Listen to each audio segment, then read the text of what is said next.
It's in my genes, Hillary Brown said when asked what gave her the inner drive to help needy children. Hillary and her good friend Doria Gledhill founded Helping Orphans Worldwide, or HOW, in 2007. Their first goal was to create a transparent organization run by dedicated volunteers who shared a passion for helping children in dire situations. HOW is run solely on charitable donations, and the staff are unpaid. All donations go directly to helping children of Vietnam. HOW works in several orphanages in Ho Chi Minh City and provides food, education, and vocational training to disabled children.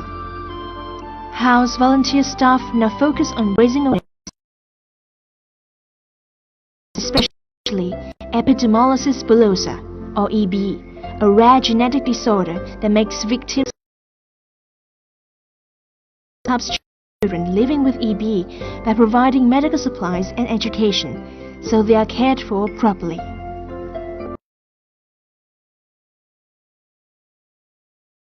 Hello, welcome to this edition of Talk Vietnam.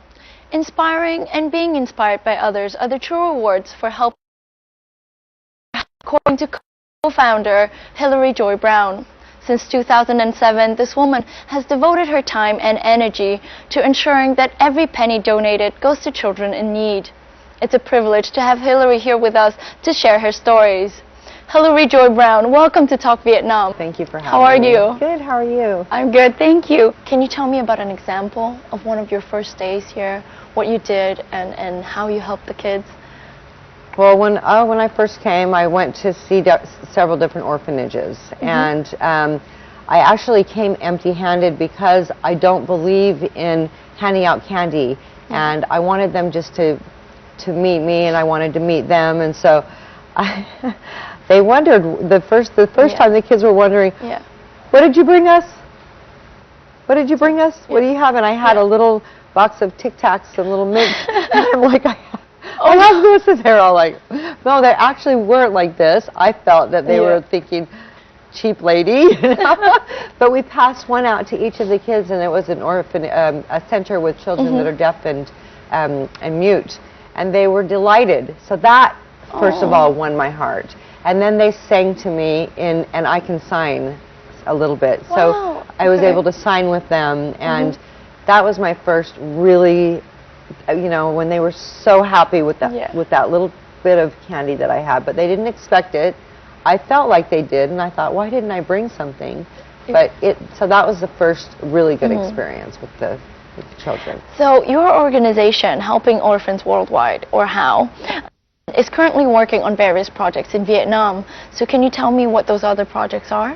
We started the Starfish program where we would help to raise funds for people with all different types of diseases, disorders, disabilities, and heart disease with you know, heart surgery, and cleft palate or moi, and cleft lip, and then other things like omphalocele, which is where all of the insides are born outside. There's many different things that were coming along, and we started this program, and we found Mr. Dat and I, actually, who you'll meet later, but we found children that were calling and finding out about us from everywhere, and we started to think, okay, how can we make this sustainable? What can we do to, after they get the surgery, make sure that their lives are better? And we came up with a scholarship. We're going to give them scholarships, and we want to put them through school, make sure they get education, and we still have that. But in the midst of that developed the EB program. So we have both, but we're focusing more on EB, which we can talk about later, epidermolysis bullosa. And that's part of the Starfish program. And then we have the Education for Life program. We have tutors that we'll talk about later again, Free Hugs Vietnam. But we have four groups, so 52 of them, split up in groups of 8 to 10, who will go after working, after school, and sit with each child. We have 27 children at the orphanage right now, yes. Eventually the program for Education for Life, we will introduce English, typing, and then we're working with Orphan Impact, which is another great charity here, to teach computer classes in Vietnamese, that to come full circle and have those children also help to educate the younger ones. And so that's how we're motivating them. Yeah. Volunteers play a big role in how activities. Let's visit an evening class at the Bình Triệu Center and see how Hillary Brown and the volunteers are helping the orphans here. The Bình Triệu Center is located in Binh Chánh district on the outskirts of Ho Chi Minh City. The center houses 7 nuns who care for 27 orphans. Once a week, how volunteers visit the center to teach the orphans. Nguyễn Mạnh Khánh Thương is a senior at Ho Chi Minh International University. Thương has been volunteering at the center since November 2012. Mình thấy rất là vui tại các em nó rất là chào đón mình giống như là cái gia đình của mình vậy đó. Thì các em không biết gì thì các em hỏi mình, mà mình không biết gì thì mình cũng hỏi các em, trò chuyện với các em thì cảm thấy rất là vui giống như là một cái gia đình. To the boys and girls of the center, the volunteers are not only their teachers but also their brothers and sisters.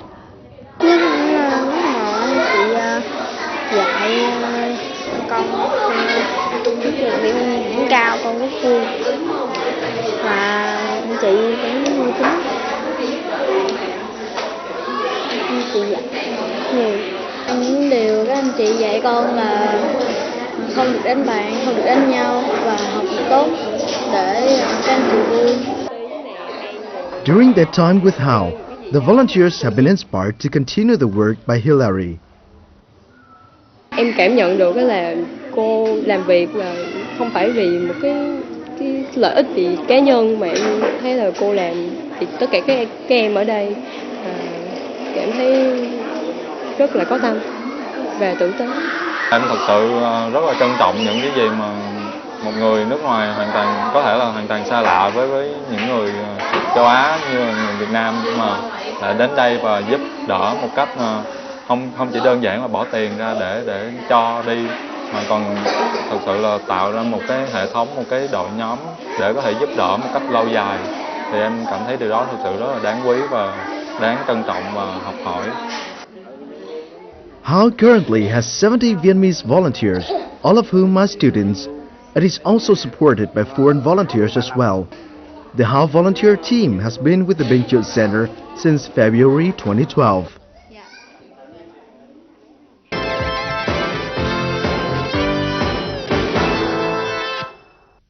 So can you tell me a little bit about the children at the Bình Triệu Center?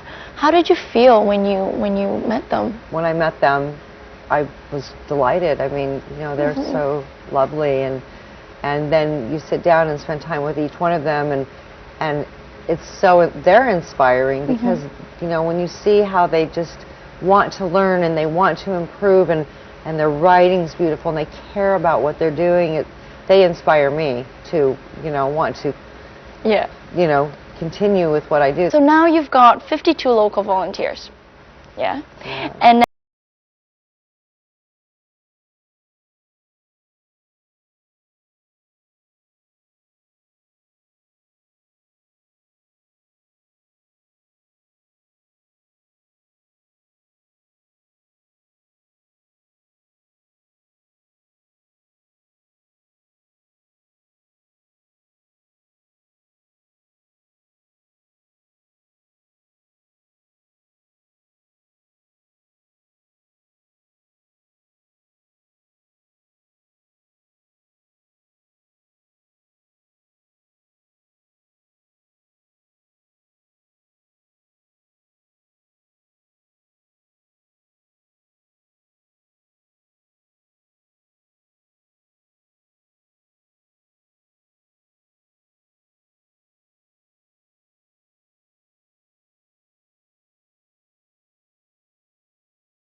been doing all she can to help ease the pain the children are in. Just like Hui, a child you will meet in the next report.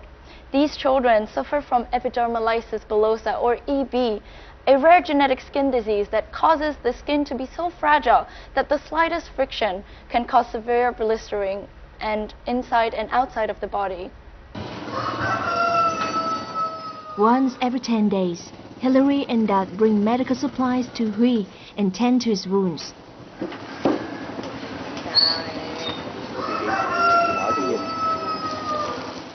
Hui will be 14 years old this year, and he is Đoàn Thị Tuyết Nhung's only child. Hui has been diagnosed with epidermolysis bullosa, or EB, a rare condition that makes his skin extremely fragile and prone to peeling off. His mother has to spend 3 to 5 hours each day replacing his dressings. Nhờ cổ giúp sức thì gia đình thì cũng đỡ. Lúc gặp cổ thì cổ giúp cho bông băng với lại sữa. Rồi những lúc đi bệnh viện thì chi phí thì cổ tài trợ lo hết. Băng thì một tháng khoảng 9-10 triệu. Thì bây giờ cổ giúp thì cũng hết là 6-7 triệu trong đó. Dạ, là một tháng. Rồi sữa nữa. Sữa coi như là hết thì cổ mua tới là cho uống sữa Anh Xua. Hui's life has changed ever since he met Hilary. She has provided him with the support and care that usually only a mother can give to a child. Lúc mà con chưa gặp cổ thì lúc mà con chưa có băng đó, con nằm giống như nãy con nói con bị gỉ ướt á, cái xong rồi cổ gặp cổ thế giờ cổ cho con băng. Với lại lúc chưa gặp cổ con không có được chiên máu, rồi gặp cổ có mỗi lần con hết máu là con được chiên.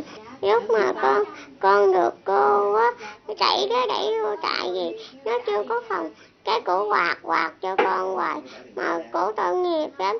Mẹ giật cái quạt lại, mẹ không cho cổ quạt, tại sao cổ mỏi tay mà cổ giật lại thì cổ không cho, cổ cũng gán quạt cho con. Con biết cổ mỏi tay luôn mà cổ không chịu, không buông ra. Lại con lên phòng luôn, cổ mới mới chịu đi chỗ khác hiến máu. Cô thì đối với con giống như là một phụ tá. Today, Hao is sponsoring taxi fare for another family whose child has EB. The child's name is Hoi, a 13-month-old boy from Tiền Giang province in the Mekong Delta. The family will go to Ho Chi Minh City to learn how to care for Hoi. The teacher, Hui's mother. Mới sinh ra thì hai chân bé không có da. Bắt đầu từ 2 tháng cho tới bây giờ là toàn thuốc của bác sĩ Mai Trâm, chú Đẹp với cô Hilary gửi không. Cô Hilary đối với lại bác Khôi, đối với nhà em cũng giống như là một người mẹ vậy. Nếu mà không có cái hội từ thiện á, thì bé Khôi chứ không tốt như bây giờ. Nếu mà em hết cái gì á thì em nhắn tin lên thì cô Mai Trâm với chú Đẹp sẽ gửi về cho em. Apart from caring for 3 children with EB from Ho Chi Minh City and the Mekong Delta, Hilary often sends medical supplies and donations to 34 children suffering from the same condition in Hanoi. Hao has been helping children with EB for 3 years now.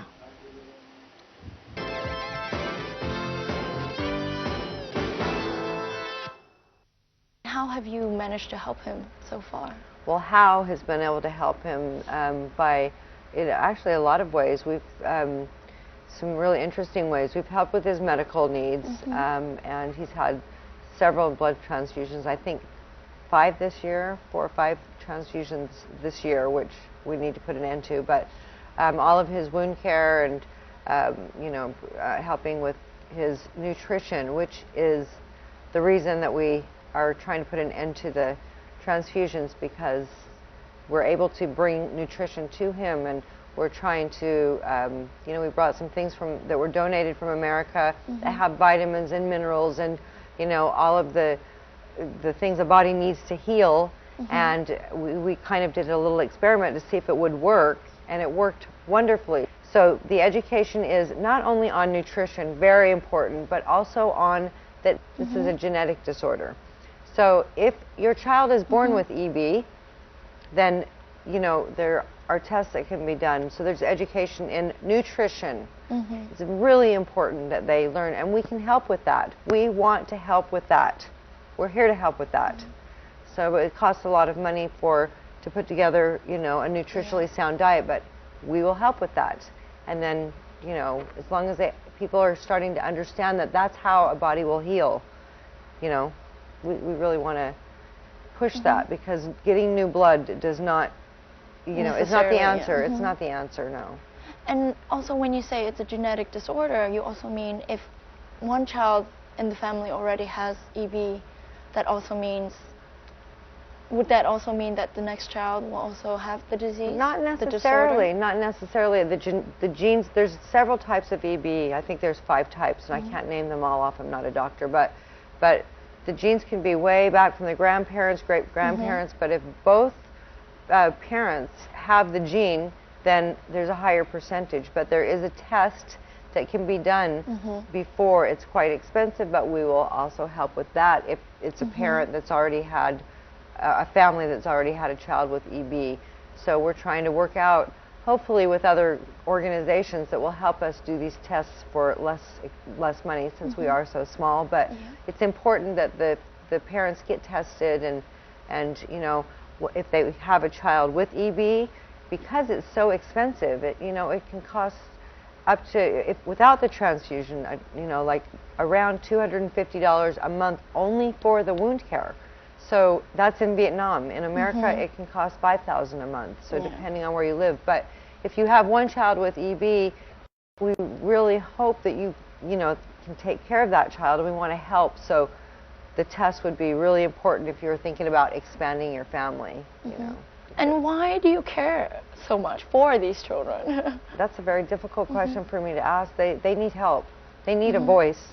And it's, when you say these children, all children, so I can't be everywhere, but I am here, and I'm dedicated to Vietnam and helping the children in Vietnam. And I care because I really, it's in my genes. I just do.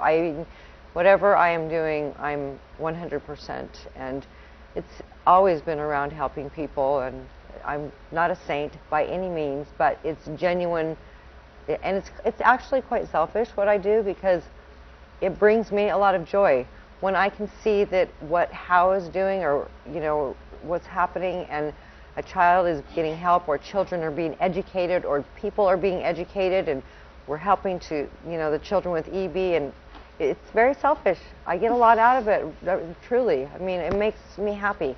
Yeah. So it's not just, you know, because I'm some wonderful person. I'm telling you the truth.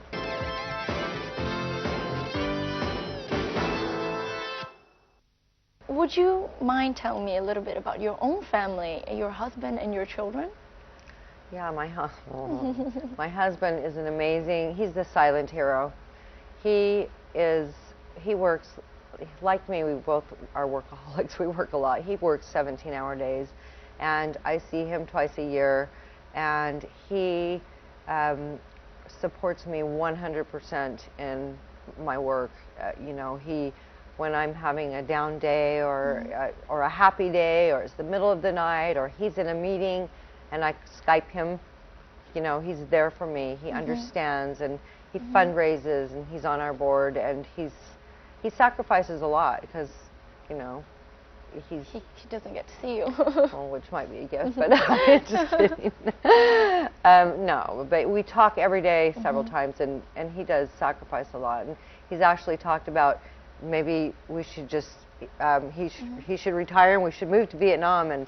But we've got other family. We've got 2 children, and I've got 6 brothers, and my mom and dad, and I've got a son that's 29 that's, you know, obviously has taken care of himself for quite some time, and he actually gives donates funding for the children, and a really wonderful child, of course. I'm very proud of him, and a wonderful daughter that's 22 that is in school, that's put herself in, is paying for her own university, and she's working, and she is a photographer, and she also, you know, spreads the word. They're both very supportive.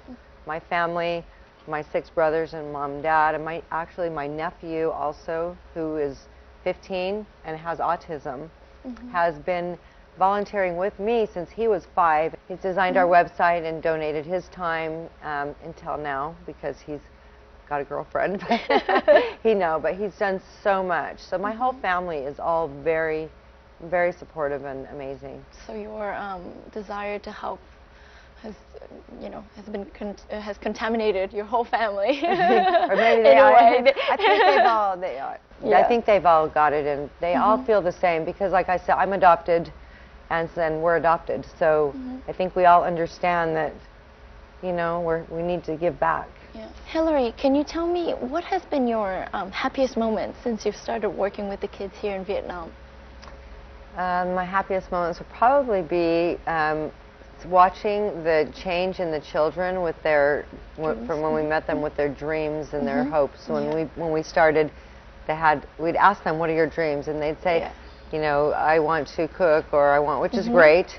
They're all great jobs. Or "I want to work in a restaurant." But now their dreams have changed because of the volunteers inspiring them and them seeing, what they can do and getting educated. Now their dreams are, "I want to be a veterinarian," or "I want to be a doctor," or I want to have a charity," or they're like, "I'm a lawyer," and so I can help children. And so I think that makes me the happiest to see in the short period of time that we have been here, to see the changes in the children and that they do have hopes and dreams, and they're doing better in school. They're doing, they're achieving. They know what they have to do to get to those dreams, and I think that brings me a lot of happiness.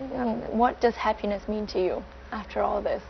Seeing smiles on the children's faces and the families, and and seeing that those adoptions take place. I mean, I can't say what is happiness. Happiness is seeing success, which is a happy ending or a happy beginning. Really a happy beginning.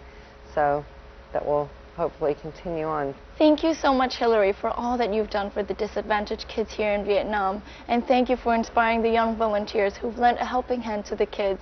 Please accept my warmest wishes for all your future endeavors. Thank you, and thank you for having me. It's been really wonderful to be here. I appreciate it. And that's it for today's edition of Talk Vietnam. I hope you feel inspired too. I'm Ola Ding. Until next time, goodbye for now.